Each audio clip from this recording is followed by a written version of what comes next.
Open up the door, it's Dave! Who? Dave! D-A-V-E! Dave? Right, man, Dave. Dave's not here.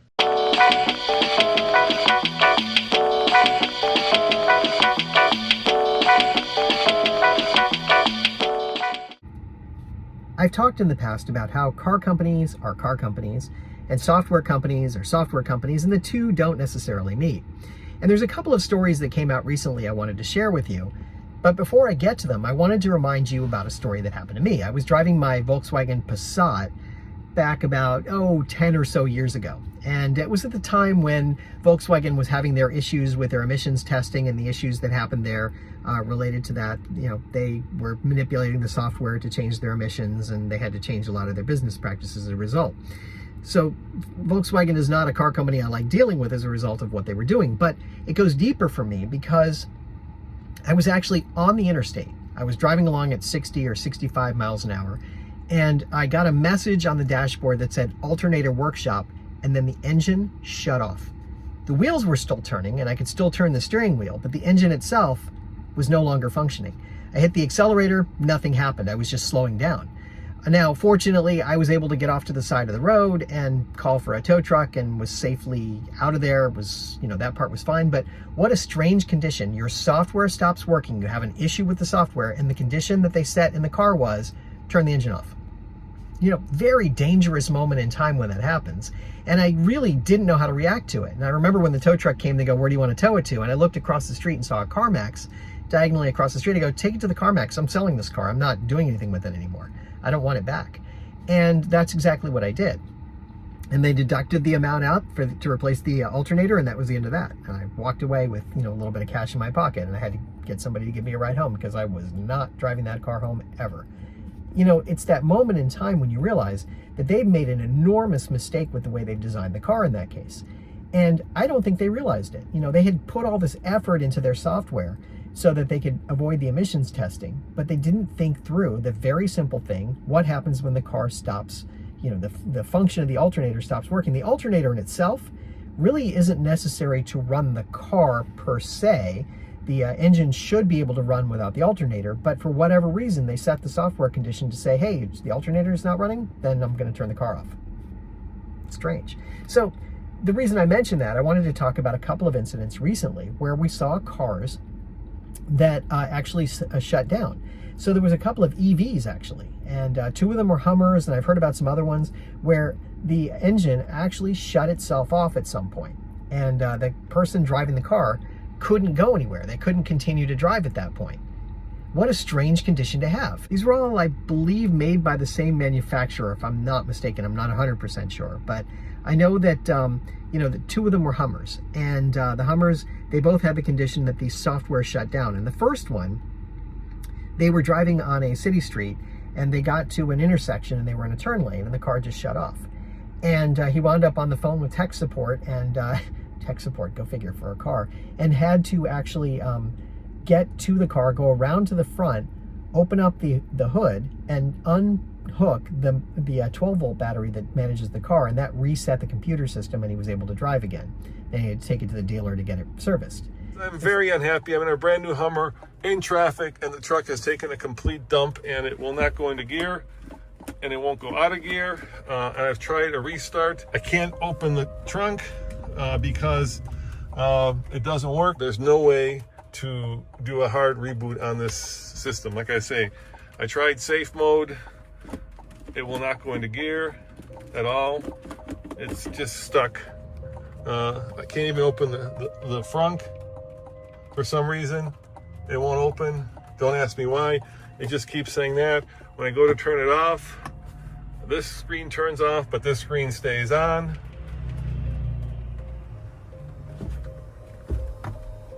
That one really isn't going off. It's just going dark, basically.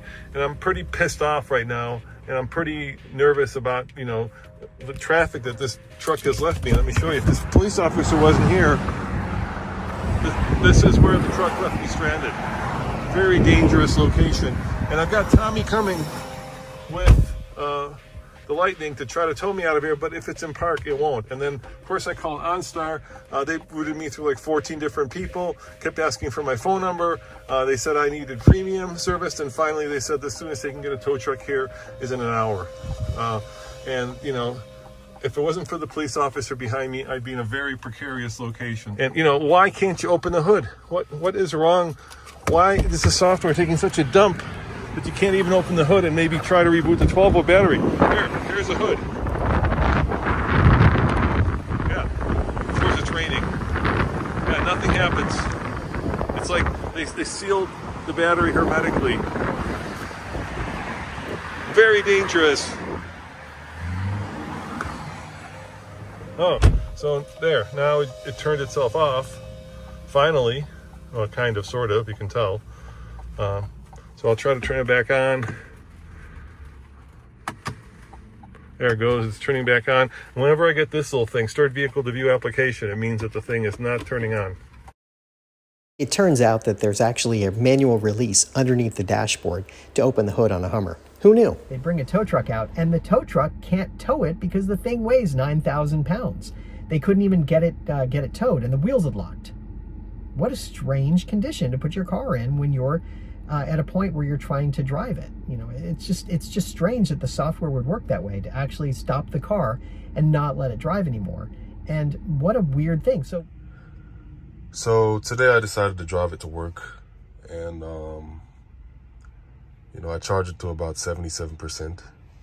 Nothing too crazy. Drove it to work today. Kind of rained while I was inside, and came back to the car when I'm about to go home. And then I got all these warning messages saying that the battery's low, the trailer stuff isn't working, a whole bunch of stuff that's going on. The transmission, I didn't even know there was a transmission in an electric vehicle, but all sorts of stuff. The middle screen, it doesn't turn on for some reason, I don't know why. And I called GMC and to ask them if there's any way I could like reset the system, because in some electric cars there's a way how to press a certain button, and sometimes resetting the system can fix a certain problem. And I told them the situation that I'm in, and so far no one has a solution to my problem. So they're going to send a tow truck out here to pick the vehicle up tomorrow morning from my work. Software companies, you know, they think about cars differently. Car companies are going, yeah, the software is kind of secondary, but they don't think about the condition, the real world condition, where you might actually have a problem and the car will stop. And you know, your safe mode is basically to stop the car, which makes sense to a point, but there has to be some conditioning, some real world sort of conditions there. If you're driving at a certain speed, what do you do? If you're going in a certain place, what do you do? How do you manage it in the case where the car is actually, now it's a safety concern. Yes, the car goes into a safe mode, but I would much rather take the risk of damaging the car and continue to drive than to have it shut down and be totally unsafe in that sense. So, you know, it's really kind of weird, and there's a couple of other stories like it that you hear. So I wanted to share a couple more of those that I saw because I thought it was kind of interesting to kind of look at the software and how they run it. And on top of that, this just happened. This is my 2017 Chevrolet Bolt EV. It's a car that we've been driving for years. And I was driving home and it shuddered a couple of times. So we had going around a corner and it shuddered and shuddered and shuddered and shuddered. And it felt like, honestly, it felt like if you were in a traditional gasoline car and it doesn't fire properly, the spark plug doesn't fire, you get that juddering. And that's what it felt like. It was akin to that, or akin to like the spark, the sparks not necessarily misfiring basically in a gas car, and that's what it felt like for me. And then going around the corner, and then it said stability is reduced, then it said steering assistance is reduced, and then it said service your transmission, and now we've got all of these errors going through. So there was a police officer, or two police officers from the local county sheriff, because we're in an unincorporated area here, stopped and said, are you okay? And I said, yeah. I said, would you mind giving me an escort back to the house? The speedometer's not working. so I don't know how fast I'm going. I don't know what else is happening. It's just been one hell of a week. Hurry up. It's not starting, is it, for some reason? No, not working. Leaving the car for a bit and letting it reset itself has not worked. We've still got a system fault.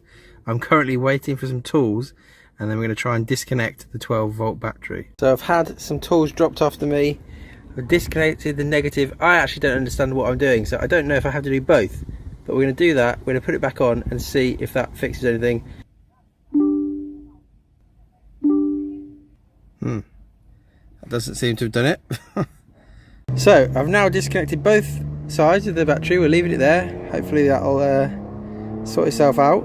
And yeah, I don't know if that doesn't work. I'm not really sure. This is taking a while now. It started at about quarter to 9, sorry, when we first started the charge, and it's now about 10:15. So it's not been the best morning I've had in my life. But yeah, if this doesn't work, we're going to have to either call the AA recovery that comes free with the car for a year, or we're going to call MG and see what they suggest, see if they want to do something, because MG, I guess the head office, I don't know who it was, and they basically have said that there's no availability in any of the branches near me, so call out the AA, they'll look at recovery afterwards. So basically call the AA, get them to come out, and then after that they're going to probably try what I've already tried, where they're probably going to try and reset the battery like I have, and then we'll be back to square one. But yeah, I'm now just stuck here blocking this charging space. I'd seen enough people say that this happened on the MG5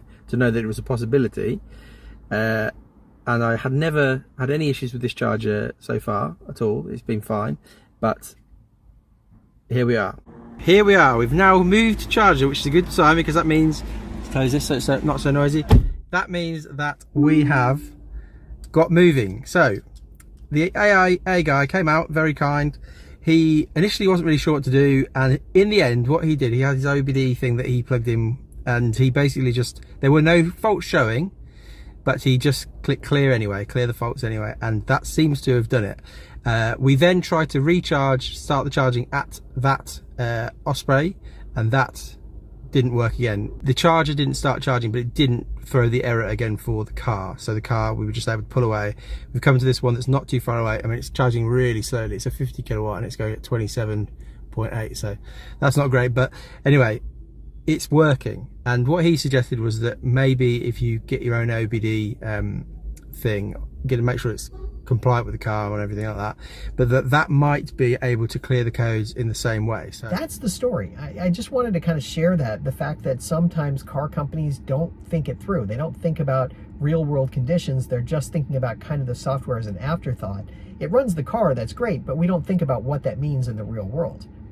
Kind of strange, and I hope that they continue to think that through and do a better job in the future than they've done with it to this point, because that's what's going to kill any sort of changes to the car market. If you can't make cars that are safe and don't seem like they're really thought through how they work, then you've got a huge problem. What's your point, David?